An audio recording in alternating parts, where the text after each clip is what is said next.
বন্ধুরা, আজকে আমি শেয়ার করব আপনাদের সাথে এইরকম একটা রেসিপি। দেখুন, পেঁয়াজ আলু কলি ভাজা। দেখুন এত সুন্দর, আর এটা খেতে বন্ধুরা ফাটাফাটি লাগে একদম। এটা ভাত দিয়ে খেতে পারেন, রুটি দিয়ে খেতে পারেন, পরোটা দিয়ে খেতে পারেন, যা খুশি খেতে পারেন। ভাতের সাথে ডালের সাথে তো ভালো লাগে বন্ধুরা। দেখুন এত সুন্দর একটা রেসিপি আমি আপনার সাথে শেয়ার করব। একদম ফাটাফাটি পেঁয়াজ কালি আলু ভাজা।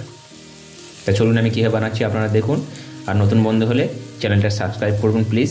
আর পুরনো বন্ধুরা তো পাশে আছেন। বন্ধুরা, আমি আজকের আপনাদের দেখাবো পেঁয়াজ কালি ভাজা। একদম সিম্পল সাধারণ একটা রেসিপি আমি আপনাদের সাথে শেয়ার করব, আর খুব কম সময়ে। তো পেঁয়াজ কালি নিয়েছি এখানে। পেঁয়াজ কালিটা আমি প্রথমে কেটে নেব।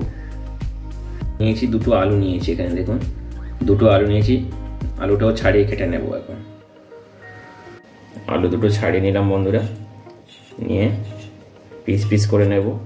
আর বন্ধুরা, আমি একদম সাধারণ একদম সিম্পলি রান্না করছি আজকে, কেন আমাকে খুব আজকের কাজের চাপ আছে, আমাকে বেরোতেই হবে খুব তাড়াতাড়ি বাড়ি থেকে। তো ছাড়িয়ে নিলাম, জলে ধুয়ে নেব আমি এগুলো আলু দুটো। আলুগুলো এখন সাইজ করে কেটে নেব।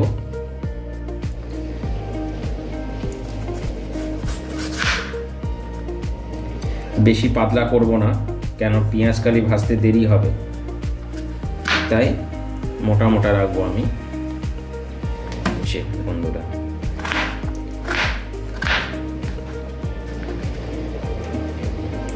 রেডি করে নিলাম আলুটা। দেখুন এরকম ভাবে কেটে নিয়েছি বন্ধুরা।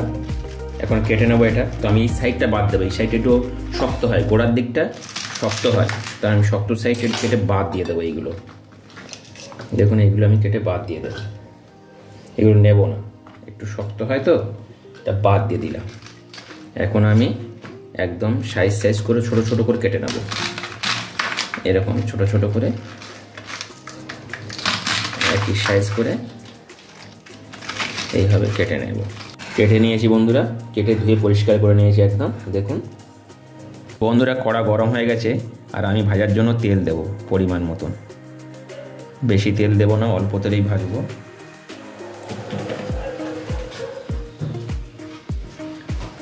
তেল দিয়ে দিলাম।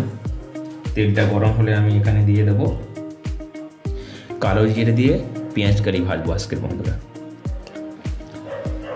তো তেল গরম হয়েছে, আমি দিয়ে দেব কালো জিরে।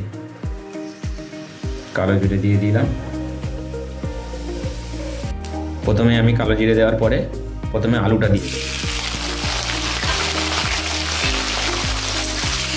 আলুটা প্রথমে ভেজে দিতে হবে বন্ধুরা ভালো করে একটু, কেন পেঁয়াজ কালি দেওয়ার পরে জল ছাড়বে, তার আগে আপনারা আলুটা ভালো করে ভেজে নেবেন।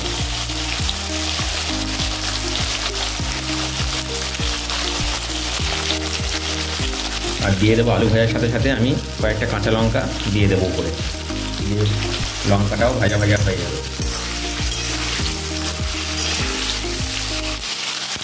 বন্ধুরা দেখেন আলুটা হয়ে গেছে ভাজা ভাজা, এখন একদম ভেজে নিলাম আলুটা। আলুটা প্রথমে একটু ভেজে নিতে হবে। এখন আমি দিয়ে দেবো পেঁয়াজ কালিগুলো কেটে রেখেছিলাম, দিয়ে দেবো,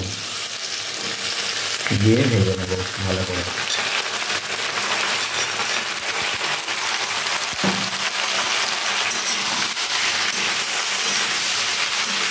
বন্ধুরা, এখন আমি লবণ টবণ কিছু দেবো না, যা দেওয়ার একটু ভাজার পরে দেবো। আপনারা দেখুন আমি কী কী দেবো মশলার মধ্যে, আপনারা দেখতে থাকুন। দেখুন ভাজা ভাজা হয়েছে, আর আমি এখন দেব লবণ, দেব স্বাদ মতন। আগে লবণ দিইনি, এখন লবণ দিলাম স্বাদ মতন। আর দিয়ে দেব একটু হলুদ গুঁড়ো, একটু হলুদ গুঁড়ো দিয়ে দিলাম। দিয়ে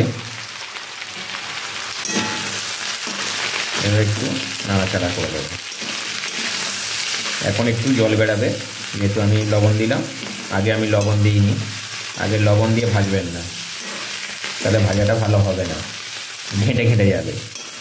আগে ভেজে নেবেন, যে কোনো সবজি আগে ভেজে নিতে হয়, তারপরে লবণ দিতে হয়। তো দেখুন আরও একটু ভাজবো। ভাজাটা একদম প্রায় রেডি হয়ে গেছে। আর আমি একটু দেব টেস্ট বাড়ানোর জন্য একটু জিরে গুঁড়ো দিয়ে দেবো। একটু জিরে গুঁড়ো দেবো, তাহলে খেতে খুব দারুণ লাগবে। আপনারা এরকম একটু জিরে গুঁড়ো দিয়ে দেবেন ওপর দিয়ে। দিয়ে একটু ভালো করে নাড়াচাড়া করে নেবেন। এইভাবে দেখবেন একটা আলাদা রকম টেস্ট বাড়ে। আপনারা একবার দিয়ে দেখবেন এইভাবে জিরে গুঁড়ো ভাজার পরে, তাহলে বুঝতে পারবেন কেমন লাগে।